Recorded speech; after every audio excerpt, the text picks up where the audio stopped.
సాధారణంగా సమాజంలో ఒక లూజ్ కామెంట్ వినిపిస్తుంటుంది, పంతులు పాఠాలు చెప్పరు అనేది. నాకు ఈ పైపైనే చూశాను ఈ రిపోర్టు. అలాంటి కామెంట్ను ఆధారం చేసుకొని రూపొందించిన ఒక రిపోర్టుగా నాకు అనిపిస్తుంది. రిపోర్ట్ అంతా చూశాక, ఎందుకంటే ఈయన చెప్పారు 350 స్కూళ్ళు చూశాను, పేరెంట్స్ని కలిశాను, అందరూ స్టేక్ హోల్డర్స్ని కలిసి ఇంటర్వ్యూ చేశానన్నారు. ఇదంతా కూడా ఆ ఫీడ్బ్యాక్ నుంచి వచ్చినటువంటి రిపోర్టే అని చెప్పి నేను అనుకోవడం జరిగింది. అయితే నాకు ముఖ్యమైన కన్సర్న్ ఏంటంటే ఈ రిపోర్ట్లో అసలు విద్య అంటేనే ఒక తాత్విక చింతన. ఆ తాత్విక భూమిక ఏదైతే ఉందో ఈ రిపోర్ట్లో పూర్తిగా మిస్ అయిందని చెప్పి నేను అనుకుంటున్నా. దానికి 4 పాయింట్స్ నేను ఇక్కడ చూపిస్తాను. వీళ్ళు 4 పాయింట్స్ మెయిన్ పాయింట్స్ అని చెప్పారు. ఏది? ఒకటి ఇంగ్లీషు, 2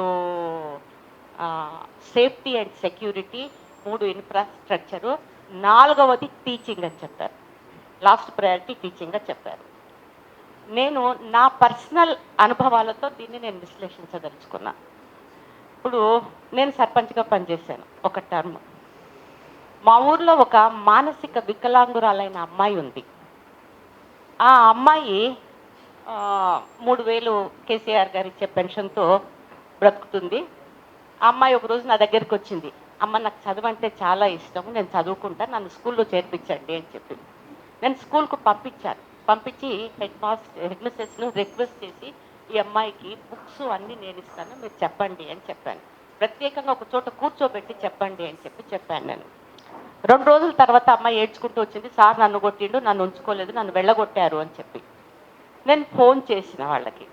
అంటే, మేడం ఆ పిల్ల వినడం లేదు మేడం, స్కూల్ అంతా డిస్టర్బ్ చేస్తుంది, మాకు అంత టైము ఆ అమ్మాయి మీద స్పెండ్ చేసే అవకాశం లేదు, కాబట్టి మేము పంపించేసాము అన్నారు. ఇక్కడ నేను చెప్పేది ఏంటంటే, వీళ్ళు 14 దేశాలను తిరిగి బెస్ట్ ప్రాక్టీసెస్ మేము తీసుకొని దీన్ని రిపోర్ట్ చేశామన్నారు. మరి విదేశాల్లో ఉన్న ఒక బెస్ట్ ప్రాక్టీస్ నేను చెప్తాను. మానసిక వికలాంగులకు అక్కడ ప్రత్యేకమైన శ్రద్ధ ఉంటుంది. ప్రత్యేకంగా వాళ్లకు ఒక టీచర్ ఉంటారు, ప్రత్యేకమైన నిధులు ఉంటాయి. వాళ్ళను పూర్తిగా ఒక స్టేజ్కి వచ్చే వరకు వాళ్ళకి చేసేటటువంటి ఒక ప్రత్యేకమైన స్ట్రక్చర్ అక్కడ ఉంటుంది. మరి ఈ రిపోర్ట్లో నాకు అదేమీ కనిపించట్లేదు. Bullet point 2 English. ఇక్కడ ఉన్న వాళ్ళు ఇంతకుముందు ఒకసారి అన్నారు, ఇక్కడ ఉన్న వాళ్ళంతా ప్రభుత్వ కాలేజీ స్కూళ్ళల్లో చదువుకొని వచ్చిన వాళ్ళని. నేను కూడా ప్రభుత్వ స్కూల్లో తెలుగు మీడియంలో చదువుకొని వచ్చిందాన్ని. ఈరోజు నేను ఇంగ్లీష్ మాట్లాడగలుగుతున్నా అంతో ఇంతో.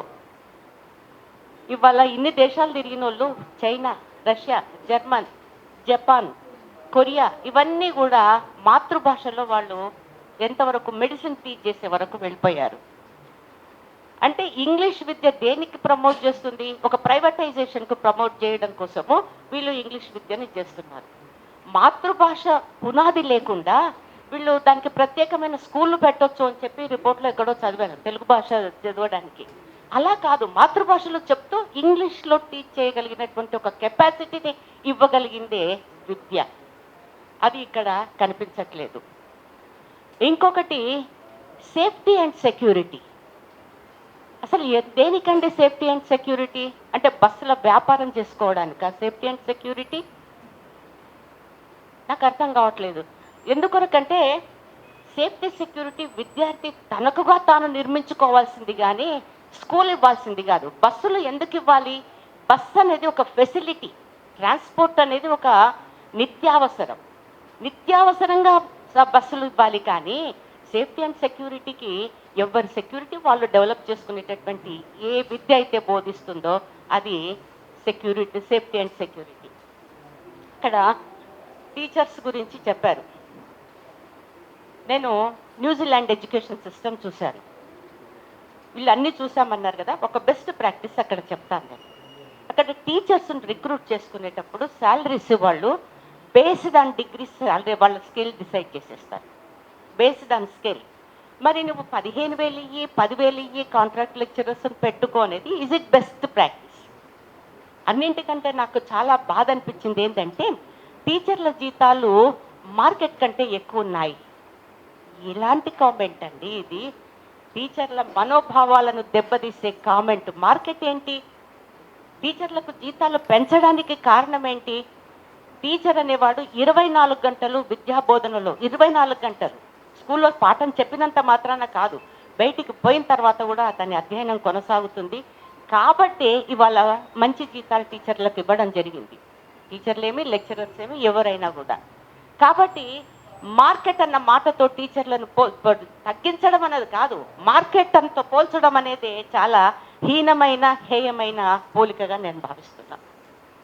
ఇక ఇంకొకటి, రెసిడెన్షియల్ స్కూల్స్ మూసివేయమన్నారు. మూసివేయడానికి కారణం వాళ్ళు చెప్పింది ఎంత సిల్లీగా ఉంది అంటే, మూసివేయడానికి వాళ్ళు బయటికి పోలేరట, పబ్లిక్ లైబ్రరీస్ చూడలేరట, అక్కడ పోలేరట, ఇక్కడ పోలేరట. అదేంటి? మనము ఆ వాతావరణం క్రియేట్ చేసే స్కూల్స్ క్రియేట్ చేయాలి. నేను ఈరోజు చూస్తున్నాను ఊర్లలో రెసిడెన్షియల్ స్కూల్స్కు వచ్చినంత క్రేజీ వేరే స్కూల్స్కు లేదు. ప్రతి ఒక్కరు, మా పొలం చేసే అతను కూడా తన 3 పిల్లల్ని రెసిడెన్షియల్ స్కూళ్ళల్లో జాయిన్ చేశాడు, గురుకుల పాఠశాలలో జాయిన్ చేశాడు. అవి మంచిగా చేస్తున్నాయి కూడా గురుకుల పాఠశాలలు. మరి అలాంటిది మూసివేయడం అంటే ఇదంతా ఏంటనంటే, కొత్త సీసాలో పాత సారా పోస్తూ పోయినవి అన్నీ బాగాలేవు, నేను కొత్తవి పెడతాను అని చెప్పినట్లుగా ఉంది తప్పిస్తే దీంట్లో కొత్తదనము ఏమీ లేదని చెప్పి నేను అనుకుంటున్నా. హైయర్ ఎడ్యుకేషన్కి వస్తే ఈరోజు పెద్ద ప్రాబ్లం హైయర్ ఎడ్యుకేషన్లో అటెండెన్స్ డ్రాపింగ్ అవుట్. ఇంతకుముందు కోదండరామ్ గారు ఒక మాట అన్నారు, ఏమనంటే మైగ్రేషన్ వల్ల స్కూళ్ళు ఇళ్ళు తాళాలు పడుతున్నాయని. కానీ ఇది లేటెస్ట్, స్కూల్ అన్న ఎడ్యుకేషన్ ఎప్పుడు లేటెస్ట్ డెవలప్మెంట్స్ ముందు దృష్టిలో పెట్టుకోవాలి. ఇక్కడ తెలంగాణలో నీళ్లు వచ్చిన తర్వాత ఈ సీన్ రివర్స్ అయ్యింది. ఇప్పుడు విలేజెస్ ఏవైతే ఉన్నాయో, గ్రామాలు రివర్స్ వలసలతో నిండిపోయి ఉన్నాయి. రివర్స్ వలసలతో ప్రతి ఒక్కరూ ఉన్న ఊర్లో ఉపాధి దొరుకుతుంది అని చెప్పి వాళ్ళంతా ఊర్లలోకి వచ్చి వాళ్ళు ఊర్లలో నివసించడం జరుగుతుంది. నేను స్వయంగా ఒక సర్పంచ్గా 50-60 ఇళ్ళ కొత్త ఇళ్ళకు పర్మిషన్ ఇవ్వడం జరిగింది. అన్నీ కూడా కొత్త ఇళ్ళు వచ్చేసాయి. ఇప్పుడు ఎక్కడ పూరి గుడిసెలు కనపడలేదు. అంటే జీవన ప్రమాణం పెరిగింది అని చెప్తున్నా. అయితే ఇక్కడ ఇంకోటి కూడా ఏమైందంటే, ఈ మధ్య అంటే మనం అందరము కూడా ఆలోచించుకోవాల్సినటువంటి విషయం ఏంటంటే, ఎందుకు ఈ డ్రాప్అవుట్స్ అన్నప్పుడు ఒక్కటే, అక్కడ ఉన్నటువంటి యూత్ను గమనిస్తే డిగ్రీస్ అవుతే నాకేమొస్తుంది, డిగ్రీస్ అవుతే నాకేం ఉద్యోగం రాదు. కాబట్టి చాలామంది 10th, ఇంటర్ డ్రాప్అవుట్స్ ఈ వ్యవసాయ ఆధారిత ఉపాధుల్లోకి వెళ్ళిపోవడం జరుగుతుంది. ట్రాక్టర్ నడపడమో, లేకపోతే టిప్పర్ నడపడమో, ఆటో, లేకపోతే ఈ రకమైనటువంటి దానికి వెళ్తుంది. దాన్ని మనం ఏ రకంగా మనము విద్యా విధానంలోకి తీసుకురావాలన్న ఆలోచన ఈ రిపోర్ట్లో నాకు కనబడలేదు. కాబట్టి ఇది ఇంకొక విషయం ఏం చెప్పాలంటే, అది బాలేదు, అది తీసి నేను కొత్తది తెస్తాను వచ్చిన ప్రతి ముఖ్యమంత్రి తెచ్చి విద్యా వ్యవస్థ నాశనం చేస్తున్నారు. ఇప్పుడు ఇంకొకటి, తెలంగాణ పబ్లిక్ స్కూల్స్ హైలైట్ చేస్తున్నారు. దీంట్లో ఒక కాంట్రవర్సీ ఉంది. నాకు అసలు అర్థం కానిది ఏంటంటే, ఒక మంచి ప్రపోజలే, నువ్వు అన్నీ పెట్టు, మొత్తం అన్ని ఇన్ఫ్రాస్ట్రక్చర్ ఇచ్చేసి బాగా అందరు టీచర్స్ని ఇచ్చి మండలంలో ఒక స్కూల్ పెట్టు, ఎస్ సక్సెస్ అవుతుంది.